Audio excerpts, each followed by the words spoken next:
the whole COVID time was, dude, we were done. And I'm thinking just a fire, this was a devastating whole kitchen, half the building, and it was irreparable, and I didn't have insurance. I mean, to be honest with you, you're looking at, like, for me to get out from under that financially was 10 years of my career. I've never quit. And I hope I can say that, and I hope I can encourage others. I don't care what the situation you're in. Well, it is a beautiful day that the Lord has made, and I am pumped to introduce y'all to my guests today. Friends, legends, and it's not every day that you get to say that you're sitting with people that have literally impacted the lives of thousands, most of which they've never even met. And I'm just fortunate that I have met them and that they've impacted my life as well. There's a lot of layers to what they do. Most of you might know them from driving down I-20 out in West Texas and seeing Skeet's Texas Grill, or scooting around the corner over to Scooter's Coffee. Today we have Skeet and Tyler Smith, the owners and operators of those two operations here in Sweetwater, Texas. And it's a little bit different flavor. They don't raise show cattle, but they can cook them pretty good. They may not raise show cattle and are in that business, but they're in a business that is filled with just as much struggle, filled with just as much small margin of error, where if you do it wrong, you're in a bind. If you do it right, you still might be in a bind, and you got to be gritty to get out of it. So I am just enthusiastic and excited to introduce and share with y'all today my two good friends, Skeet and Tyler Smith. Welcome to the show, guys. Thanks. Thanks for having us. You bet. Now, these guys, they're my kind of people because they're country, all shucks, kind of humble, but they're also like put a ball down anytime, anywhere, and I'll win kind of moxie about them. And I know Skeet may not look it, but if we roll them sleeves up, he could flex on you. And this guy, every sport that I find somebody that knows him, they're like, yeah, he was pretty good at that. He was pretty good at that. And then Tyler, I've been on the golf course with him one time, and I'm terrible at golfing, and he made me look even worse.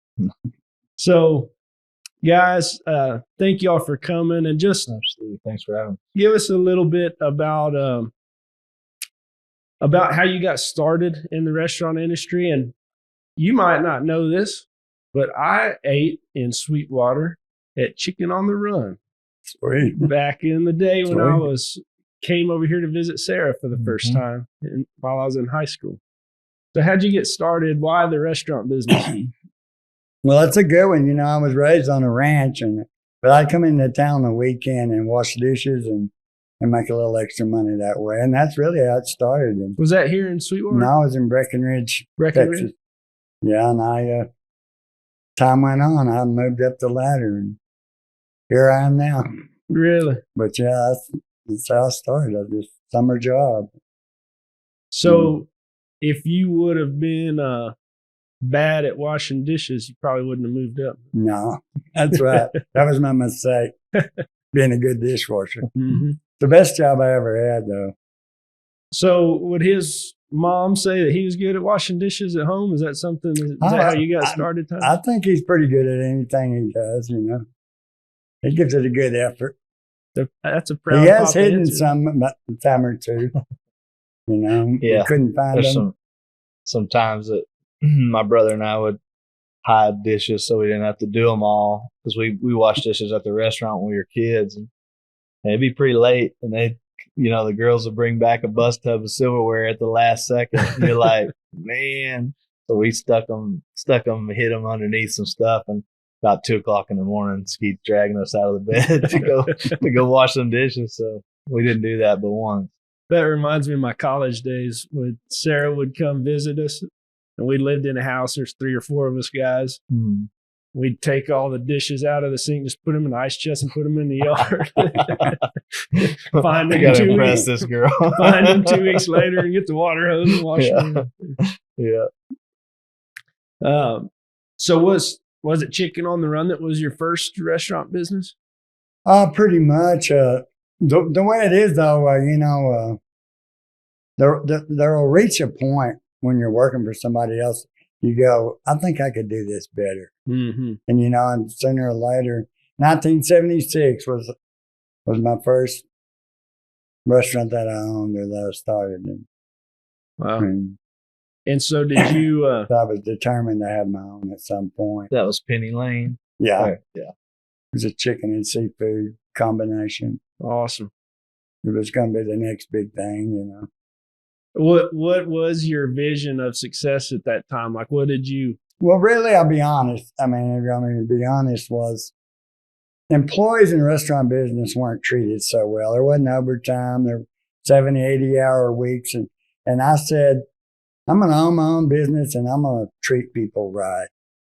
And that's what the flame that started in me. And that's what got me going. And that fire burned until it happened, Yeah. And hopefully, most of the time I've tried to live up to that, but I'm sure I've abused a few along the way. Sure. Never you though, Tyler, right? No.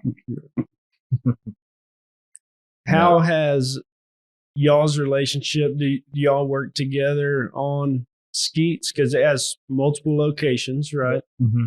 And so what does that look like between you two? And when did you come in the fold? And Yeah, I mean, I don't know exactly dates. I mean, I have to go back. Skeets was like a kind of a hodgepodge of things coming together at a certain time, and then he had started Skeets when I was in high school, and it was a carryover from a restaurant he had previously. It was called Pablo's, and then it's evolved into what you see today. Like it wasn't like a plan, like we're starting this business, here's the menu, everything else. It evolved into that. And so it has pieces of Chicken on the Run. It has pieces of, and so he had started that when I was in high school. And I guess I was working in them, but as far as dedicating time to it, I was 20 years old, 19 or 20 when I decided that's the career path that I wanted to go into business with my dad and do that. So, but we always did things together. Mm-hmm. He's the baby of the family. But from the time we've gone hunting everywhere, fishing, you name it. We've traveled all over Texas playing baseball, and it doesn't matter what we do. We enjoy being around each other. I mean, we're that dorky. Yeah. But there's no better friend that I have on this earth. And I've enjoyed watching him grow the business, change the business. But once you get a little older, the roles kind of reverse, Yeah. And if you humble yourself, it'll work out just fine. I'm still a boss around here, But anyway, we enjoy doing things together. I mean, I've been blessed to have a friend and a coworker, and we have a good time. Absolutely. And just being around y'all that one day on the golf course, it seems like you were probably like a coach in a lot of ways in his life. Maybe not his actual coach in the sport, but whenever he came home, you were coaching him up and you were working to get better. Is that right? Yeah. And he was my coach for most of my life. So until I got to high school and college, but even in the summers when I was playing ball in the summers, he was still coaching all the way through high school. And so, yeah. All right. So with the restaurant, what is the one thing on the menu that you can't take off, but you don't even want to think about eating it because you cooked it so many times? I don't know. Cause I still as wild as it sounds, there's nothing that we serve that I get tired of. I could eat it. I could still eat our chicken fried steak every day. I mean, I don't because blow up. Yeah, my metabolism. But other than that, I would eat it. I mean, I don't get tired of it. Is there anything cooking wise you don't like? You get tired of doing? Yeah, pretty much all of it. I might got to get away from it for a minute, Yeah. and kind of get my senses back. Then I start kind of craving it. Yeah. But there's times that I don't. What's your Yeah. favorite thing on the menu right now? Favorite thing on the menu? That's good. I guess beef fajitas. Yeah. That's tough. We got a trick, and they're actually tender. Yeah.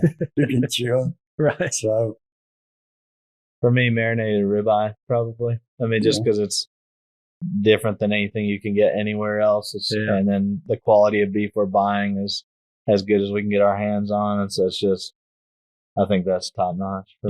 I lived here for a couple of years and ate at the restaurant probably at least once a week for those years and never once ordered the ribeye, mainly because my mom trained me from when I was little, like $10 and under. Right. Yeah, don't even look at that. Yeah. That's not an option. You're getting water. And y'all know it's getting worse, by the way. So it's bad. But y'all steaks are the bomb diggity. I can't hardly not get a steak now when I go in there. Yeah, we do a lot of the small things different than most people. So we butcher those ourselves, we're trimming those down and just knowing little secrets about how a steak behaves. You can talk to experienced butchers, but butchers usually butcher and chefs usually cook. But there's something lost in between the two things. You know what I'm saying? Yeah. And so I think that's really what's special is we hand cut everything and we know little secrets that make it different, make it better, so. That's one thing I just got through talking about a week or two ago on this show was in the show cattle industry, whenever you have someone particularly trying to grow their brand or grow their business, and in our industry, you want to win a banner. You want to have one that gets that championship level. And it's not necessarily that you can't start out with one that's good enough. It's sticking with it through the whole thing. After you sell it, having a relationship with the family, continuing to work with that calf all the way through until show day. And if you put the time and effort into it to do all the little things right, because you care more about it than anyone else, that's when the special sauce happens at the end. Sure. Yeah. From a business standpoint, like I'm kind of curious on someone who was washing dishes, how did you get the capital to start your first, open your first restaurant yourself? Well, I had an aunt that had a few bucks, but it was pretty humble, the first one. I mean, we got our fryer sitting on cinder blocks, so it didn't take a lot of money, like $6,000, and we're really frying going full. We ran like $580 the first day, and man, it was like, but that was in '76. Yeah. Your mom's birthday. Yeah. But what's funny is the last thing I ever wanted to do was work in a restaurant. When I got married, me and my wife went to a Billy Graham revival in a crusade just for one reason, to get me out of the restaurant. And we're on the infield where everybody there is praying for us. And the more I prayed, the deeper I got in it. It reached a point where God revealed to me that that's what he wanted me to do. Well, I may not be information anybody wants to hear, but we always don't get God's will is number one. So once I embraced that, I've had it. And why do you think it was like that was in 76 and now we're in 2026? So in that time frame, looking back, what is proof to you that was his hand and his handiwork through your life with that decision? That's good. Well, it came easy. First of all, something I didn't want to do came real easy for me. Yeah. And I just had a passion for the people that worked in them. And God has brought so many people into my life that I was able to make some small impact on them. That fueled it even more. And if you, I turned from not wanting to do this to being so grateful for getting the opportunity to do it. And I'm really grateful for the career I've had and the people I've met. We've actually made a difference a time or two. Yeah. You know. And I know on purpose, I wanted to glance over at your face because I know how you are whenever I mentioned at the beginning about impacting thousands of lives. And you're kind of like, oh, that's not me, but it is. It is you, and not only with the restaurant industry and just the, how many business meetings have happened in your restaurant, how many dates have happened in your restaurant, how many memories with kids. I mean, I know just myself, I have a bunch in your restaurant. How many people just coming in and getting out of a West Texas windy day and getting sandblasted all day and just relax and eat some good food. Then the people that you keep talking about that work for you and with you, the impact that you have there. And another thing I haven't even mentioned with y'all is both of y'all lead worship at church every Sunday. And y'all invite the Holy Spirit into the room and you usher the creator of all things into the room and impact people's lives. And some of them you don't have a relationship with, but yet you still have such a big impact on them. And so it is, I just want y'all to know that we see the impact that y'all have, and we're grateful for that. Well, if he wasn't willing to say no to something he didn't want to do, that would have never happened. He stepped up in a big way and was scared to death. His first song he sang at church was pretty terrible. And of course, now he's pretty good. Uh-huh. God's really used him in a mighty way. And we were all beneficiaries of that. His little band, that supports him. Yeah. And it's been one of the great blessings of our life, don't you think? Absolutely. To get that opportunity. The biggest, maybe. One of the biggest, for sure. Tyler, can you share a little bit, just while we're on that subject, about the fear you had in starting and just what it meant for you overcoming that?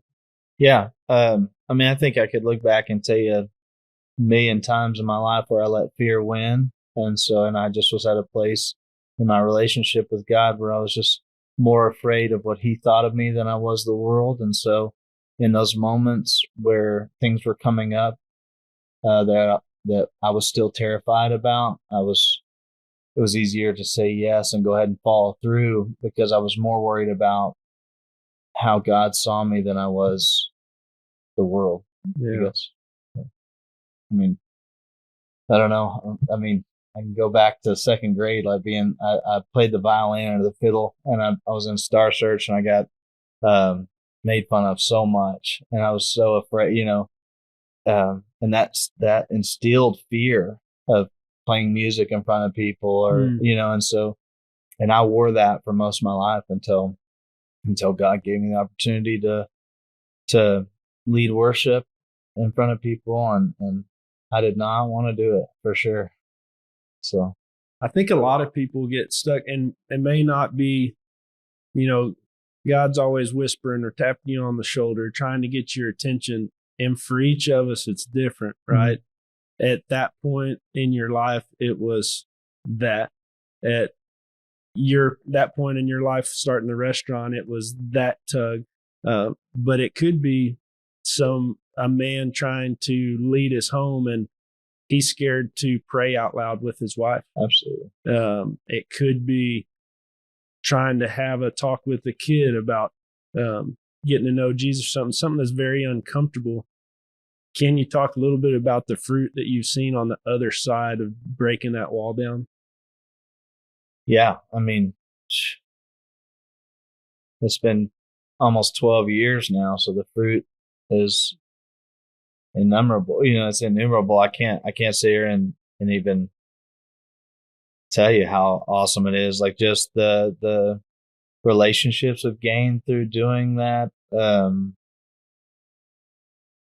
mean, like I think just being a part of just worship, just my worship team that plays with me every Sunday, like those relationships. When I talk about that is because I think up until that point, I didn't really have friends outside of my dad and I like that I trusted or that, that were people that were striving to seek God or to serve God in any capacity whatsoever. And then, overnight I'm surrounded by men and women who are striving to follow Jesus. And what that did in my life was it multiplies. Fruit produces fruit. You know what I mean? It's just more and more of it. And so I would say relationships mainly, healing for me. Like I'm not afraid of things, like I was in that time. That was the first initial thing because I was still afraid. I'm going up and singing in front of people and trying to lead them into worship. Right. Well, I can't do it musically. I wasn't musically talented enough. I couldn't sing well enough, all these things. But what I could do was be vulnerable in front of other people and let them see what that looks like. And that encouraged, like that's what God was always putting on my heart, was to encourage people to step out of their comfort zone and to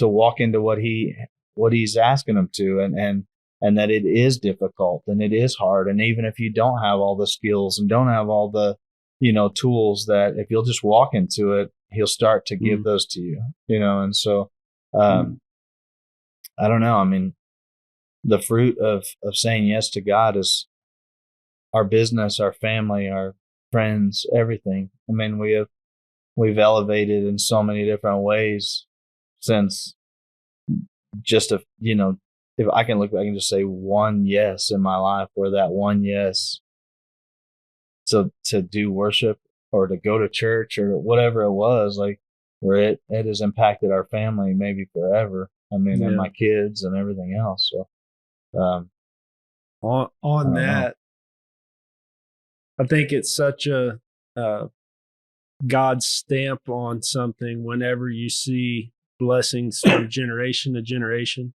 Mm-hmm. And I know Skeet's up there playing his guitar and singing. Right next to him is Harmony. Mm-hmm. Right next to her is you.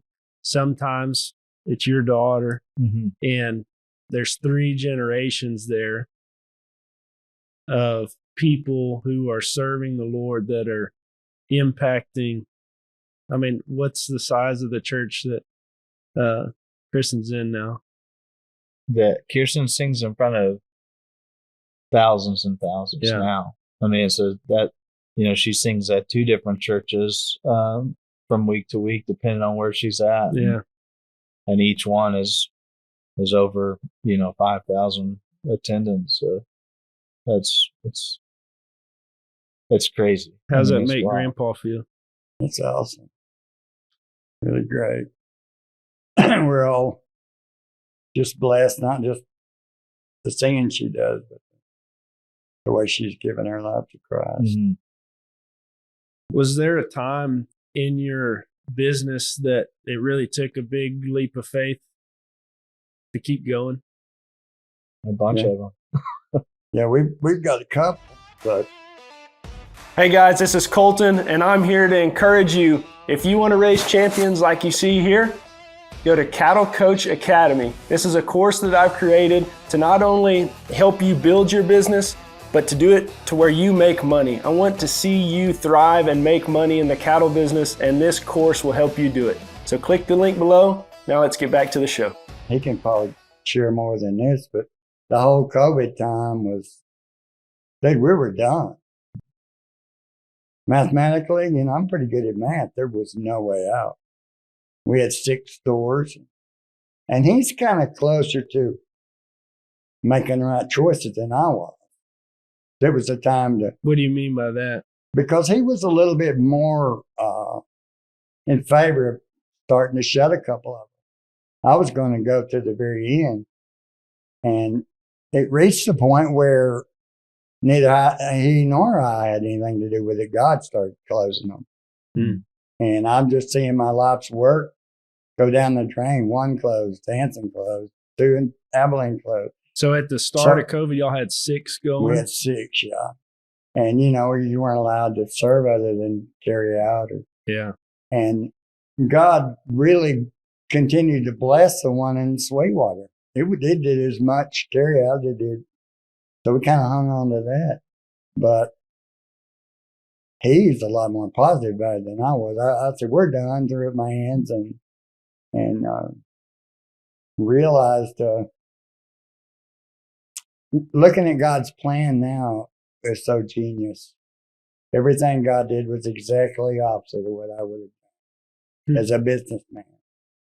And I would say now those two do the same amount of business as when we had 6.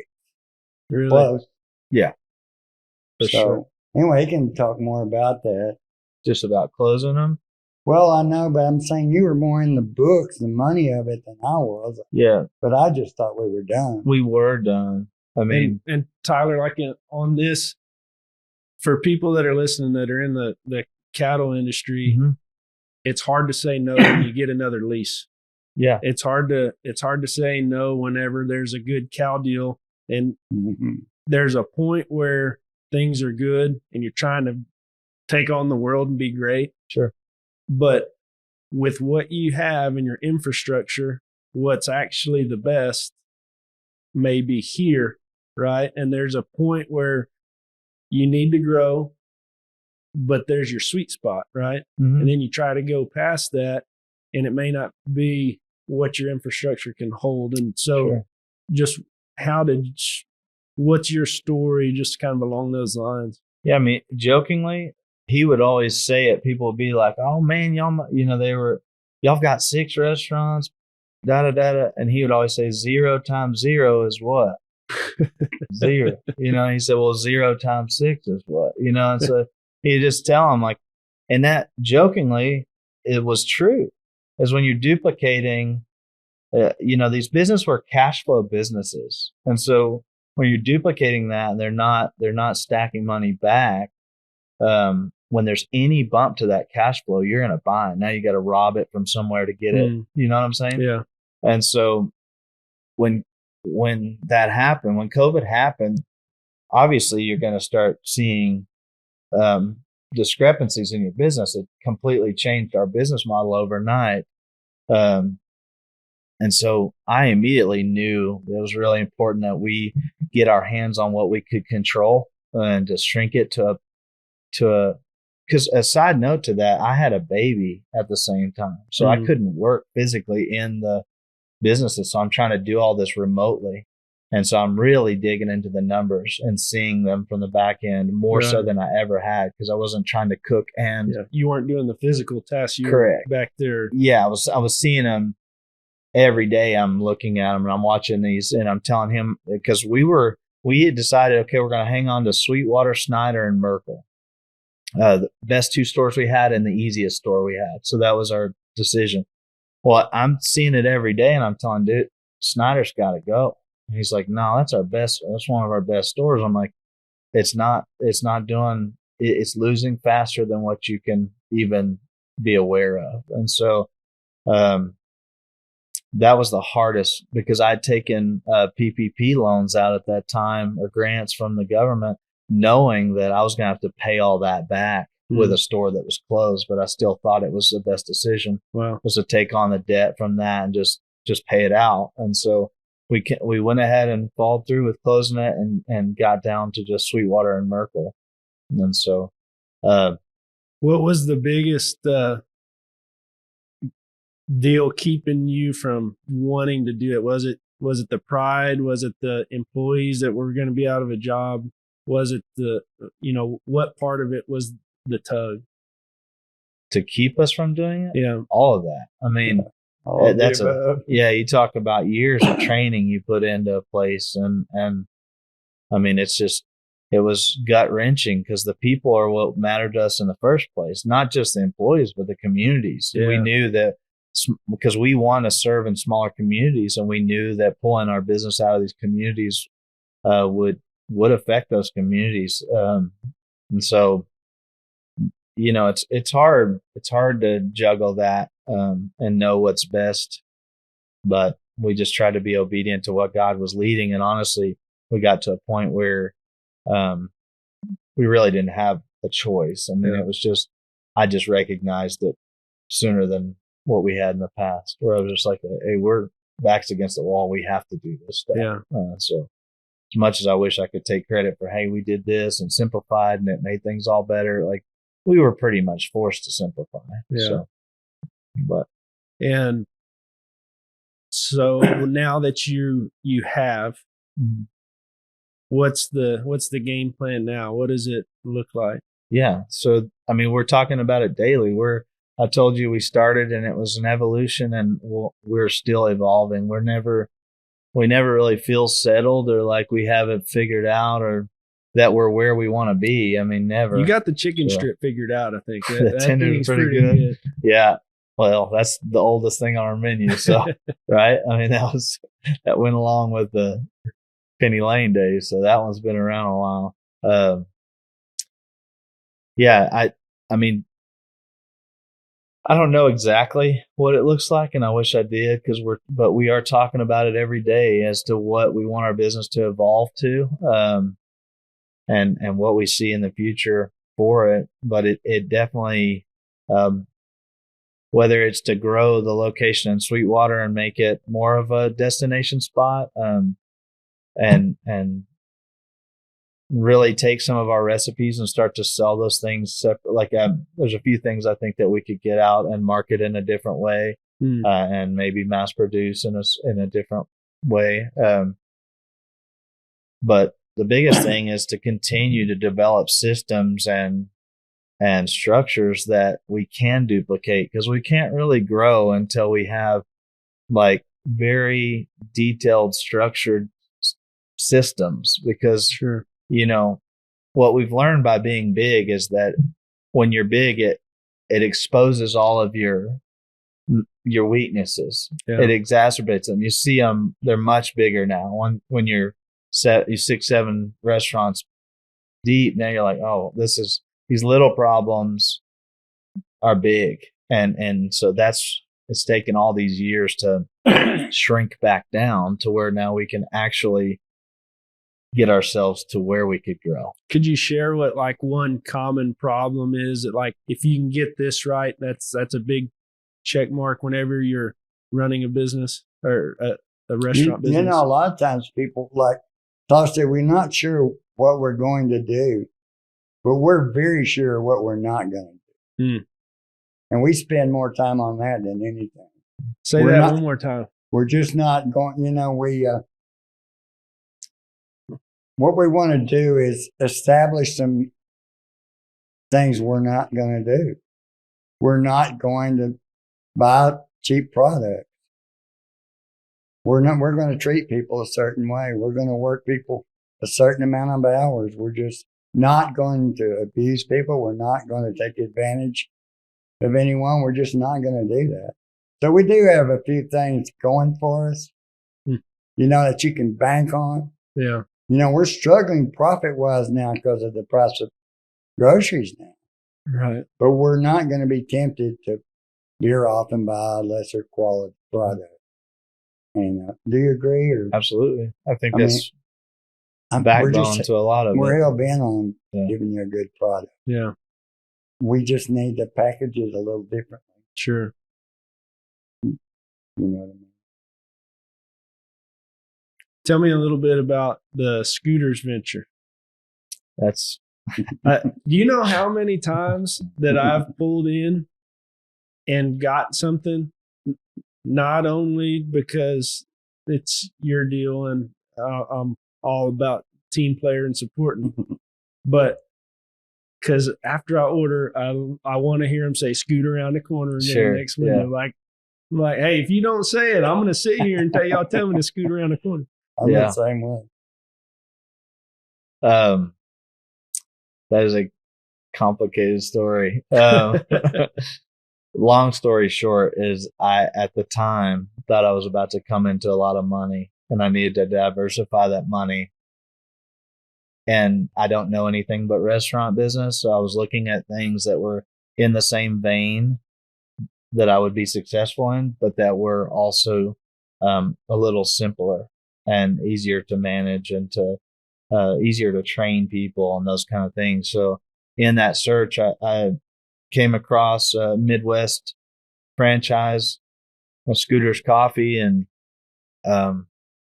it was, at the time was one of the top fastest growing companies in the nation and in that industry, in that space. And so, I loved when I got into it, looking into different franchises. I loved their core values were love, humility, integrity, and courage. Those four pieces aligned with our business so well. And it was just felt like it was what I was meant to do at that time, just because it was so well aligned. Well, fast forward, none of that money came through. So now I'm like, I've started this kind of counting my chickens before they hatch. Mm-hmm. So I've started this ball rolling, and now I'm like, crap, how am I going to afford this?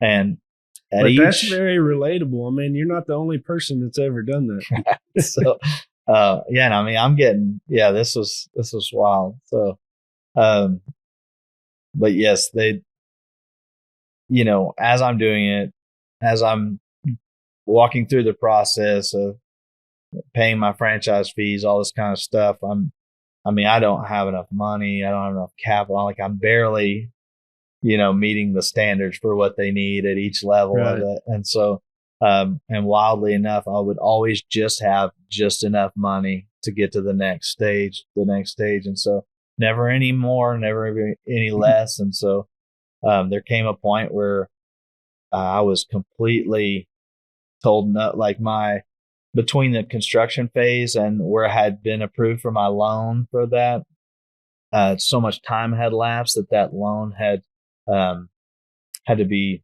redone. So I had to reapply. Well, they had made a bunch of cuts. So now I no longer qualify for this loan, and I'm already like cash out of pocket, and at that time I could have walked away and just scratched the, hey, I just made a bad decision and we're out this amount of money or whatever. But that's just not my style. So I just kept pushing and found a bank that looked more at my history and what I had done in the restaurant business than all the numbers on paper. And so the guy vouched for me and they loaned me the money and allowed me to do it. So just by the, grace of God, we even got that done. So yeah, I don't know. I don't know what else to say, but And by the way, it wasn't easier than the restaurant business. It's just as hard. It's just, the coffee business is very competitive, and drive-through coffee has become one of the most crowded spaces in any industry right now. So, it's been fun. Do you have any gold nuggets on banking properly, how to keep yourself out of a bind banking, and just maybe something that you do that you've learned that helps you to utilize a bank to help you grow your wealth instead of just using it as a crutch to get along? For sure. To build relationships with people first and foremost. I mean,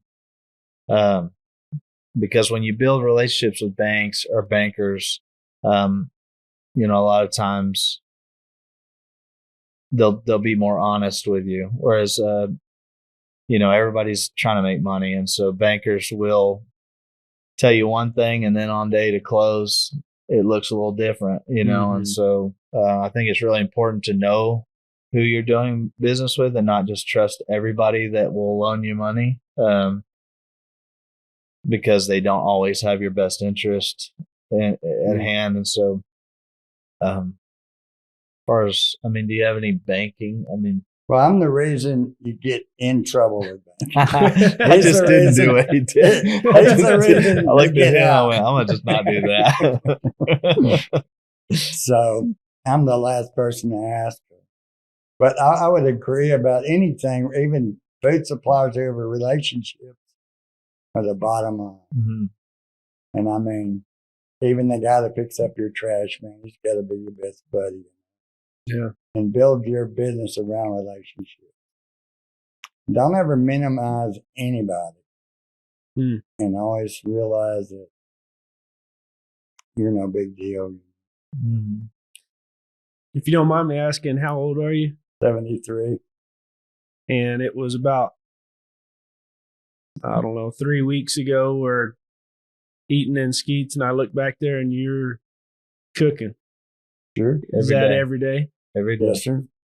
Not on Sunday. I play guitar. Uh-huh. But yeah, I love doing it. I'm good at it. Yeah. What makes you good at it? I want to be good at it. I think it starts right there. Because you're usually not good at something you don't want to be. That's right. But I'm competitive that way. I'm going to cook a better burger than you. Even if I don't, I'm going to think of it. That was the one question. I was like, I hope he doesn't ask us who's a better cook, because he and I both have the same blood, and we're like, Uh-huh. it's me. We may be rolling in Yeah. 4 or 5. I might get a free dinner by Yeah, the end of this. right. I could be I'm a good judge at eating. That's funny. But What's one lesson that you've learned from him that you'll have with you forever? That's tough. I have a bunch. To not be scared, to have faith in things. Like, he's the kind of guy that would give you the very last thing he owns. And with that, I think a lot of times people have seen things that he's done in his career and thought those were bad business decisions. And I've seen how and why we might have looked to the outside world like we had made some bad business decisions, but behind closed doors, it was because he was trying to live out scripture. He was trying to give not just what the person asked for, but the shirt off his back. And a lot of times, literally, that's what happened, is he gave away the shirt off his back. And I watched it. And so a lot of people will look and go and criticize you. Well, you have no shirt on. Look at you out here with no shirt on. But I know why he doesn't have a shirt on. I watched him give it away to someone else. And so I'll never not know where our business came from and why we have a successful business. I know that it was a lot of things done behind closed doors that people don't see. And it was, a lot of it was just having faith in God. And because in those moments when your back's against the wall and you look like a complete failure, I know that he did not see success at the end of that. I know. But he wasn't after that. He was just trying to be obedient to God. And I got to be a fly on the wall and kind of watch it. And so I try to manage from that position today, and take that with me in every decision I make. As, yes, this might be a lucrative decision, but does this honor God? Does this honor his business and his name? Because his name's on the sign every day, and so mine isn't. So, but yeah, I would say to live out your faith and to have guts and grit enough to do it, and to not, be so concerned about all the little things that you think are success. And be more focused on what God views as success. Skeet, whenever you think about legacy, what do you hope that what you've done in this business, what do you hope gets remembered? What do you hope your legacy is seen as? That's a good one. I would say, and it's an old adage, it's old as the days are long, but people that's known me for a long time have seen the roller coaster the restaurant business is. But I want to encourage people, don't ever quit. I'll tell you, there is gold at the end of the rainbow.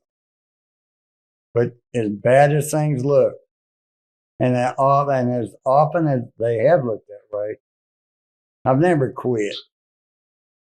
And I hope I can say that, and I hope I can encourage others. I don't care what the situation you're in, just hang on. And the more hang on. You need a little encouragement, just praise the Lord, man. He'll give you the strength. But I think that's all I'll be able to say when this is all over. That old Bart didn't quit. He did. And I probably should have. That would be one of the main things I'd take away from him is that, because I can't say that I was always naturally that way. Yeah. If things didn't go my way, I'd throw my sucker in the dirt, and I really saw the fruit of being someone who can stick to it, and just persevere. That's James 1, 2, and 3 has been my life scripture, and it wasn't because I persevered naturally, but I've watched a man persevere. So I had a great example, and not being a quitter is probably top on the list. I mean, just never having any quit in us, because that's the way he is, 100%. So as a competitive person, what is a win in this business? Like what does success look like for you? Is it the bank account? Is it the notoriety? Is it what does success look like for you in this business? What makes you go home and say that was a win today? I mean, if you feel like you've impacted anybody, the work's too hard just to benefit yourself. That's not going to get it done. I feel like if we're impacting people that are around us in a positive way, there's a lot of people hurting out there, and they need a little bit of direction and a little bit of encouragement. And I feel after we flip that burger, we're getting that done too. That's a good day. And they're not always good days, but when you get them, enjoy them. What do you do with your bad days? Well, I don't drink or do drugs, so that don't help any. So bad days, you just go home and hug your wife, And I think that tomorrow brings a whole new opportunity. Get to bed, have a good night's sleep, and wake up to a new day. Hit it again. Yeah. That's another correlation that I see in this business and in the cattle business is, and I haven't heard y'all say this, but it's man, sure is hard to find good help, right? What is good help? And whenever you have someone that's coming to work, what do you look for, and what do you try to impart on that person so they can be good?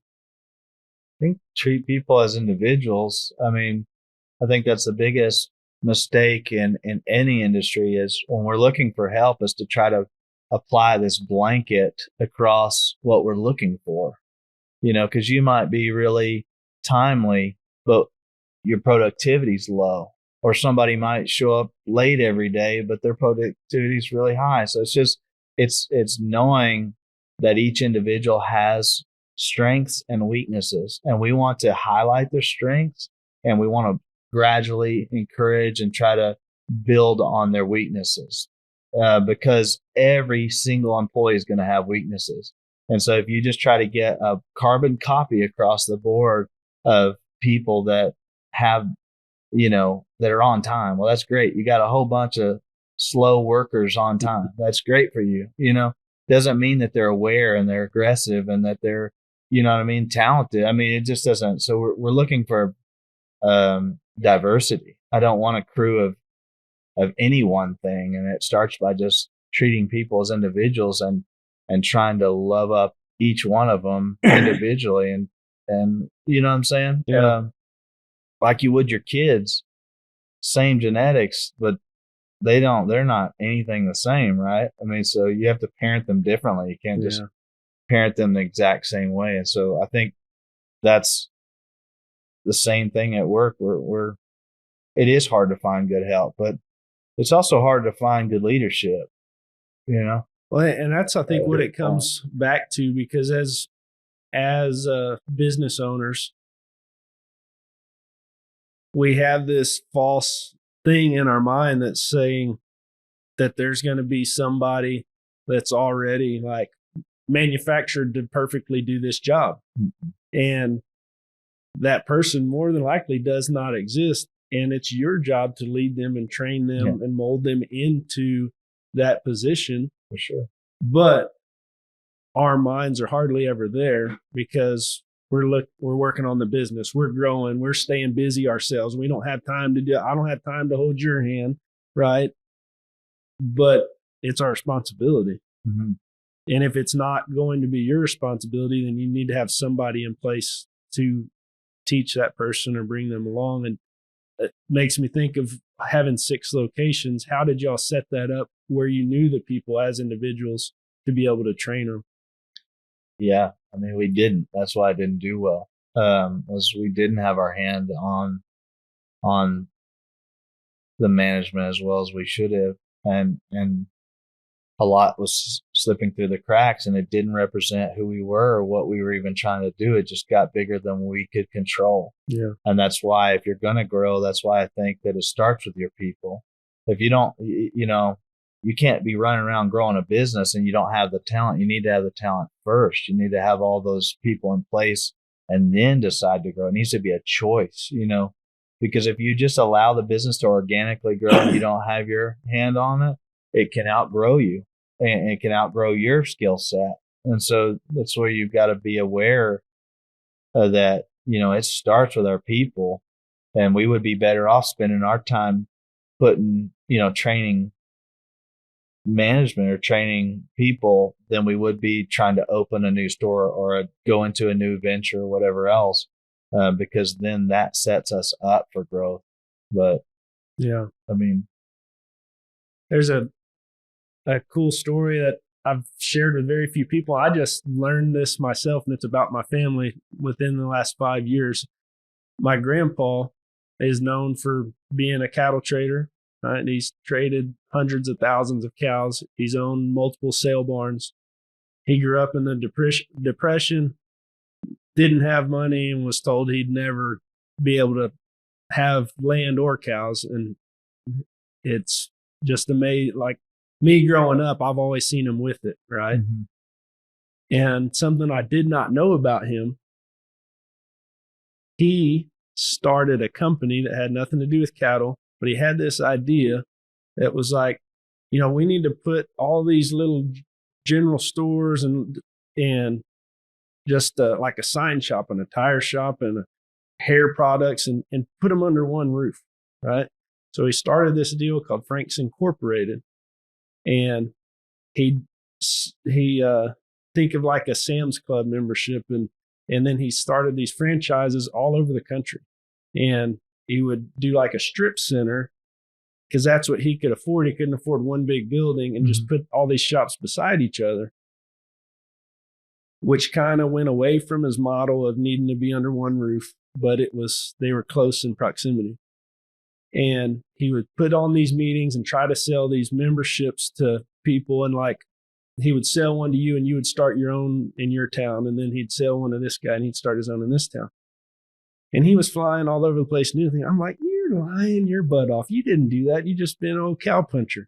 And he pulled out these old newspapers from the Houston Chronicle and like Frank's Incorporated, Entrepreneurial Business of the Year and stuff like that. Wow. Well, do you know who would started flying to each and every one of the towns he was having a meeting at?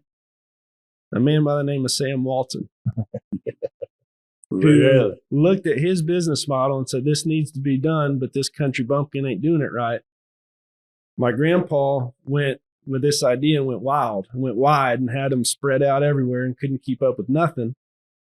Sam Walton started one, then went to the neighboring towns in the county, then went to the neighboring counties, then went across the state, then went neighboring states, and grew it better, grew it right, and turned into Walmart. Wow. That's crazy. But it's just, everybody thinks it's the idea that wins, but it's the plan and how you put it in progress. Execution, for sure. Yeah.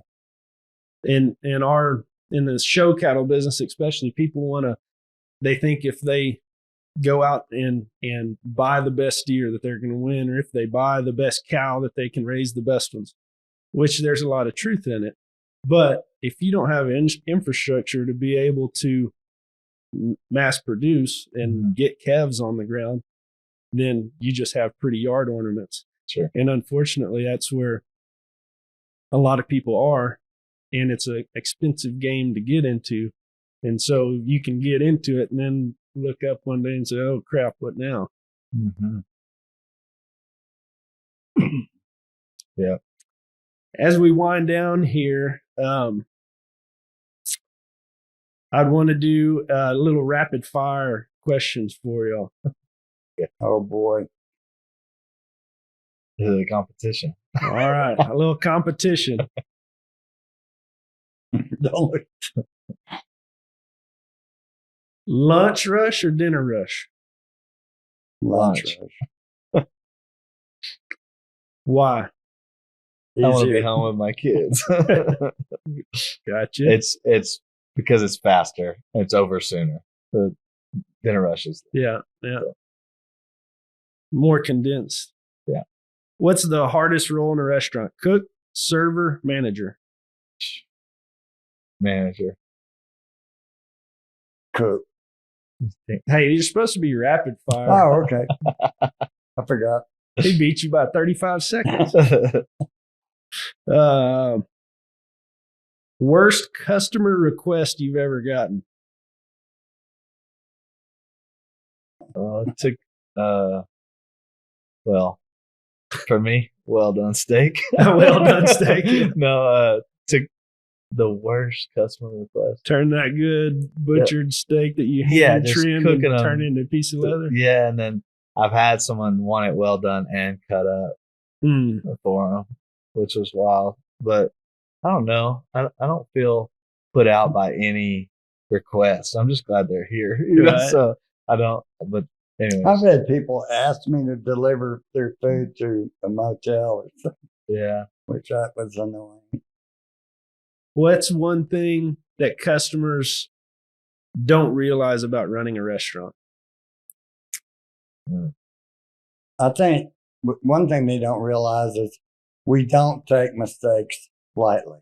We don't mess up somebody's order and go out to celebration. Yeah. But we may be up half the night over one hamburger because there's a lot of stress to it that we please and we earn our money. You know. You agree with that? Or? Yeah. And then it's really hard. I don't think people know for it to be on time. What we do, it's not making pizza. This ain't just, this is for it to be right, be on time, not missing anything. It's touched a lot of bodies along the way. And so, I don't know that customers are really that aware of how difficult what we're trying to pull off is. Right, it's like, right. It's the triple axle kind of, it's, we're trying to do the impossible. So. I think that's a great one. Just the perspective on what's actually happening right now when you're in there. And it's awesome whenever you make it look easy. People take it for granted because you do a good job. Favorite after hours meal? Pizza. Pizza. Yeah. What? I said pizza is all we ever eat. It's easy, fast, cheap. Eggs. Yeah. Eggs? No. Scrambled or over easy? Over easy. Medium. Yeah.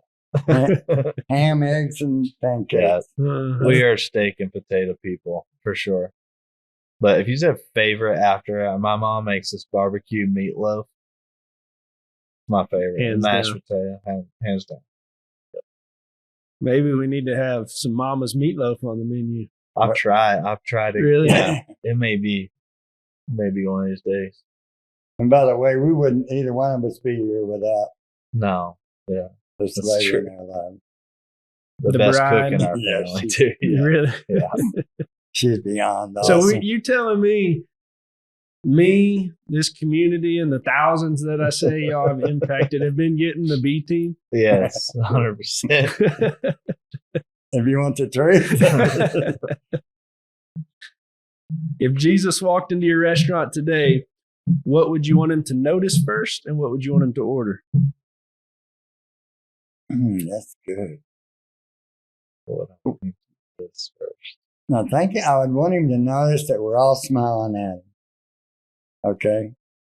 And then I'd want him to order a real nice medium rare lamb chop. I don't know if I could even cook it for him. Yeah, I'd be a nervous wreck. Yeah, that I would hope that he would notice the people, like the lives that we are touching that you're talking about, that because that's intentional. Every day we're striving to make your 30 minutes the best 30 minutes of your day, because we know that everybody's coming from different places. And so I think that if Jesus walked into our business, I would hope he would just see and hear the laughter and the conversations and the business meetings and the dates. And then it would just make him feel like his presence was already there before he got there. You know what I mean? Oh, that's good. That's awesome. Like that. Who's better under pressure? He is 100%. I needed things to be calm, no pressure. That's like Sarah. She's a great nurse, but does not need to be an ER nurse. Yeah. I think that's an area you've gotten a lot better. Well, I don't know. It's still stressful. So what's he like when he's flustered? You don't want to know. Is he He mad? is so. Oh, he's so particular about every little detail. That drives me nuts. Details I matter. just load the wagon, but he's kind of loaded a certain way. Little micromanager. Yeah, you know? but he's just If he's you're real passionate. if you're willing to apply the standards to yourself, it's okay to apply them to your others. staff. Yeah. So, but if you want to have a quality product, you better have some details.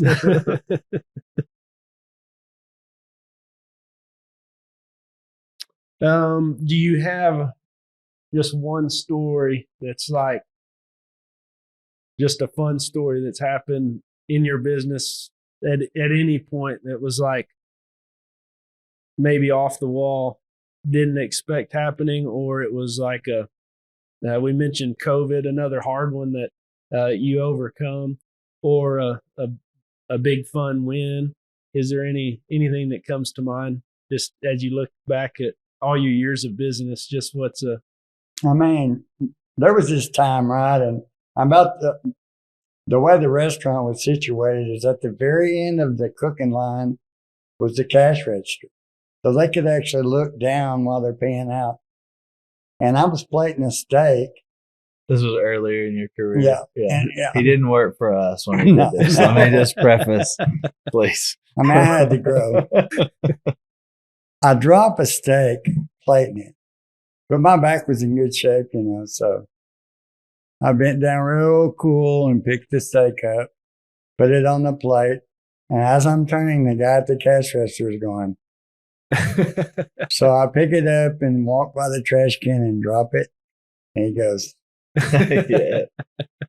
that's a true story. So I have, I think one of the most memorable times in my life was all in 24 hours was one of the best moments in the restaurant, and the worst all in 24 hours. And probably the biggest hurdle of my career was I had this store in Colorado City at the time, and we were doing this week-long cleaning party where it was just like each section was really detail cleaning. I mean, we're talking like the tiniest of details. And Skeet was going to come over and judge it on Saturday night, and whatever section won was going to get a bonus. And so he comes, and that thing, I'm talking, you've never seen a kitchen. And the whole week was so much fun because everybody's like in competition. So we're trying to run the business at the same time as everybody's trying to do these little detailed things, and everybody's got projects going on, and it was really healthy competition. It was fun, and my staff was so engaged and everything. And Skeet comes over that night, and it was wild. We had, the whole staff's there, and he's judging it, and he was like, I can't even judge. Like, everybody's section is so good. So everybody in the room got a bonus, and it was just an awesome night. They had like a dance off party and stuff. It was wild. One of the best nights of my life.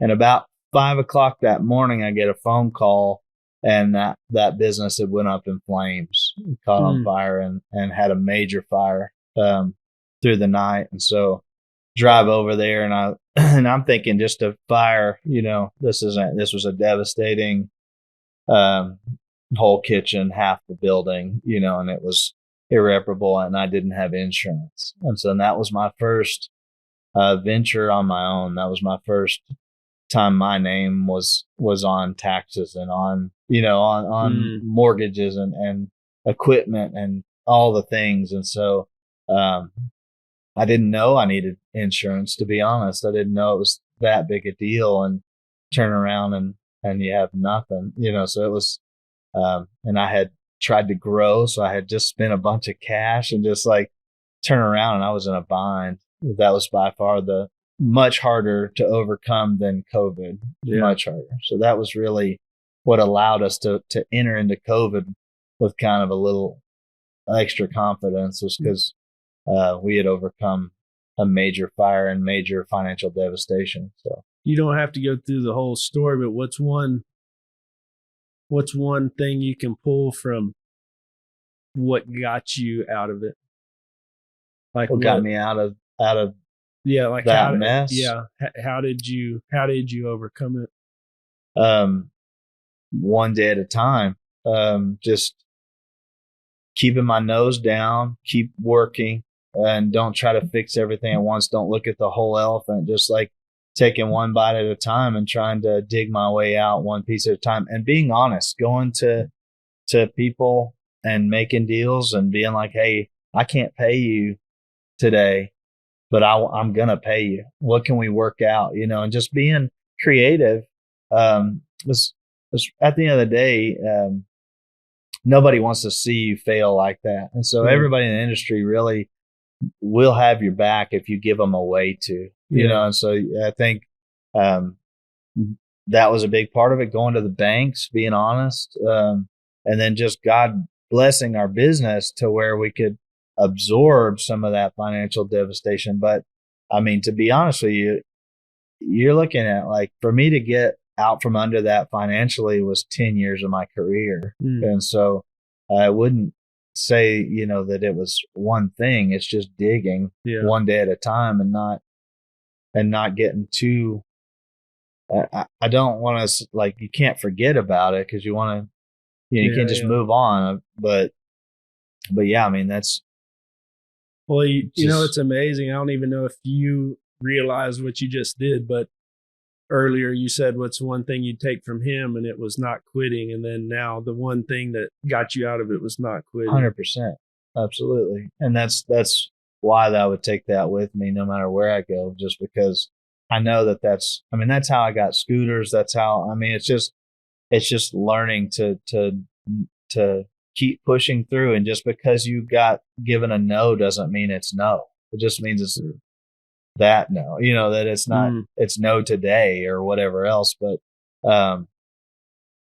just knowing how to push through no's, and knowing how to push through what other people think, hey, this is the threshold, this is when you're done. And I'm saying, well, I'm not done.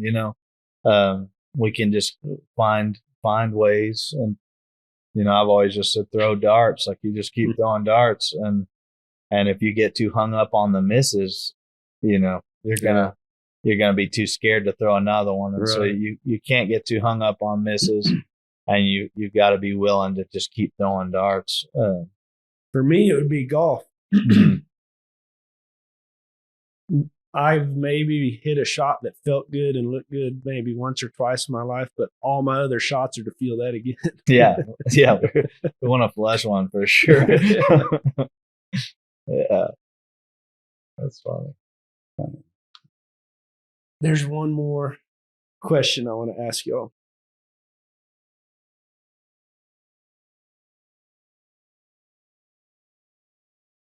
I was thinking about it when you were talking, and then I lost it. Similar to, I love how you answered the question about the employees, right? And the stigma around your business, around my business, is to complain about the employee. Mm-hmm. Yet you want to invest in them and you want to train them up, and it's part of your reward and your why of why you do it is to impact those people. Another stigma in our industry, and yours as well, is say a young, hungry person that wants to get in the business. A lot of people are like, just don't. Right? It's tough. It sucks. You don't make no money. Don't do it. But what would you tell that person that looks at y'all and says, I'm passionate about this too, and I have this fire too. What do I need to be successful at this business? What's advice you'd give that person? Well, with me is, number one is, and I did made this mistake before, but you can't separate your home life from your business. It's one thing. What do you mean by that? I mean, everybody buys in, mama and daddy. Because I'll be honest, if everybody's not on board, I promise it's not going to matter. Sinking ship. But the bonus is you got your social life, your family life all rolled into one ball. And that can be really a lot of fun. But of course, do your research. There's more to it than a cash register and a knife. Do your research and then have a plan, a good plan. And I'll be honest, go over that plan with as many people as you can bug to look at it. Because if I made any mistakes along the way, I made a bunch of them, but it would have been getting more opinions, other people to look at it, maybe find a little wisdom somewhere I could. But do you think part of your success is that you just went for it? Yeah, I'm sure. Well, sure.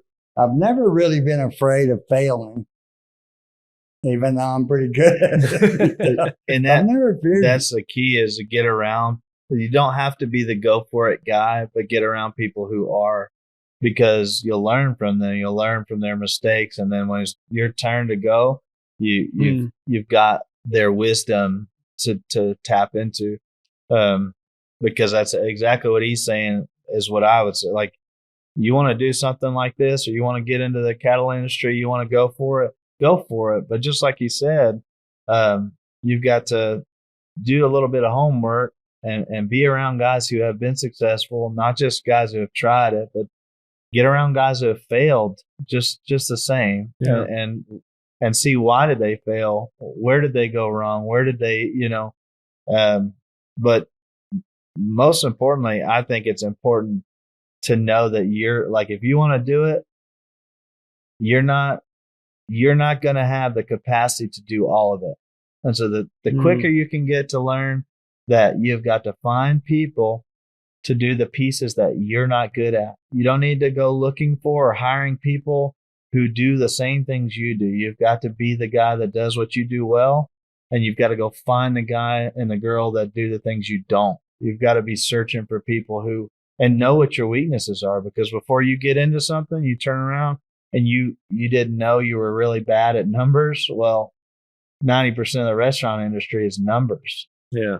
Cooking is a small portion. Yeah. The service and hospitality, all that stuff is all important. It's all keys. But if the numbers don't make sense, there's no money there to have hospitality. Yeah. There's no money there for that to buy that high quality piece of beef. You know what I'm saying? So if you, numbers first. Well, if you're not a great numbers guy, well, then go find someone who is and get them on your team. Yeah. That's my suggestion. If you're trying to go for it, but make sure you know your strengths and weaknesses, and find people who are good at what you're not. Yeah. That's awesome good. advice. That's good. That's something I try to do with this show is let people learn from other people's experiences so they can shorten the height of the mountain that they have to climb, right? And they don't have to go as far, they don't have to go as steep, but they can get even past where you are and in a quicker amount of time if they have this knowledge. Sure. They may look at me and say, well, you're just a young whippersnapper who's never done anything. Well, my grandpa was a lifelong cattleman. I was with him my whole life. My first boss was a lifelong farmer and cattleman. My second boss was in the Hall of Fame for rodeo stock and national champions. And so it's the experiences and then people that come in on here. And it's just the more you can learn to shorten that gap and to not make the mistakes that they're making. And you can kind of just skip over that part. That's good. So that people can be successful. Absolutely. That was always a dream of his, was to be like a restaurant doctor and to go around and help companies that struggled, you know, and to maybe have a fresh eye, you know, fresh perspective in these restaurants, because so many people try the restaurant industry on a whim and they don't know what they're getting into. Do you happen to know the statistic of restaurants that fail? Not off the top of my head. I know that it's insane amount that don't make it past year 2. Yeah. I'd have to pull it up, but it is closer to 80 than it is 50. Sure. Yeah, it's closer to 80% than it is 50%, not making it past year 2. I can't remember what are the statistics like, to get past 7 years is a whole nother thing. Really? You know? Yeah. But there's like 50% the first year. Yeah. First year. Yeah. So the odds aren't real good. Yeah. The odds are really low. But yeah, that's like the cattle business. I mean, the odds are so bad that most people say, if you want to spend all your money, then get in the cattle business. Sure. Right? Well, it's like, you know, you go and feed one out and you go win a banner and you do really well. Well, then they think they can breed one, that they can make one, you know? And so and I think that's what happens in the restaurant industry. A lot of people, you know, because they made a good meal, they think they can run a restaurant business, and it's a different thing altogether. So yeah, there's to run the business, one, it has to be ran like a business, and you have to be good at everything. Yeah, all the different facets for of sure. it. Thank y'all very much. Thank you. Enjoyed the time. Thank y'all for been great coming to the Cattle Coach Show. Yeah, absolutely. Enjoyed having you. If y'all are ever on I-20, hit up Scooters, hit up Skeet's Texas Grill. Love to have you. You will not regret it. I am upset though about Scooters trading the one big chocolate chip cookie for the bunch of little ones. I'm out on that idea. We need to get the big cookie back. We can get with corporate for sure. I'm sure they've heard the complaints. Yeah. You're not the only one. It's real. So. All right. Well, that is this episode of the Cattle Coach Show. Thank you all for tuning in. Please like, subscribe, and share on whatever platform you're listening to. And if you are listening and not watching, I encourage you on Spotify or YouTube to watch it, because that makes the stories a little better, especially when you can see the stud over here like Skeet telling his stories. Thank y'all for tuning in. See you next time.